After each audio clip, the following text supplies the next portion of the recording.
Momento com a palavra.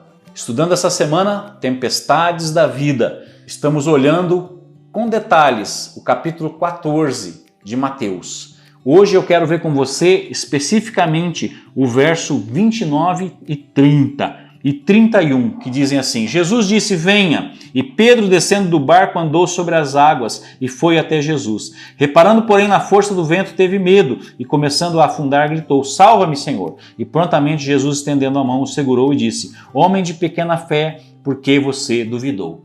Então, ontem nós falamos que os discípulos estavam no meio da tempestade e estavam remando com dificuldade, mas estavam remando. Jesus olha de longe, vê que eles estão em dificuldade no meio do mar, e Jesus caminha sobre as águas e se aproxima do barco. Ao reconhecer que é Jesus, Pedro, que era impetuoso, fala: Senhor, eu quero andar sobre as águas junto com você. E ele começa a andar sobre as águas, mas num determinado momento ele tira, diz aqui no versículo 30, reparando porém na força do vento, teve medo e, começando a afundar, gritou: salve-me, Senhor. Ou seja, Pedro tirou os olhos de Jesus e colocou os olhos na circunstância. Tá? Com os olhos fixos em Jesus, conseguimos andar pela fé. Se olharmos as circunstâncias, nós podemos ser paralisados pelo medo. Nós devemos ter muito cuidado com isso.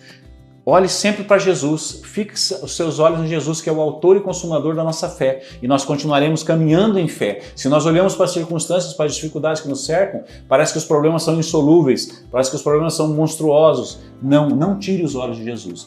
Pedro estava andando sobre as águas, mas ele começou a olhar para a força do vento e ficou com medo e começou a afundar.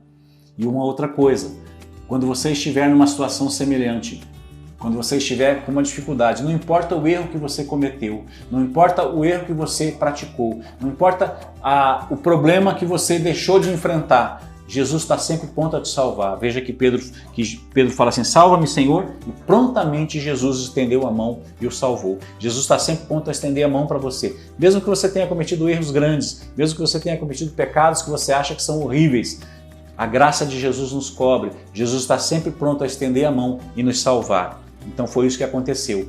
Pedro tirou os olhos de Jesus, deixou o olhar dele correr pelas circunstâncias, teve medo, começou a afundar. Mas ele gritou: salva-me, Senhor. Jesus estendeu a mão e puxou ele novamente e o salvou.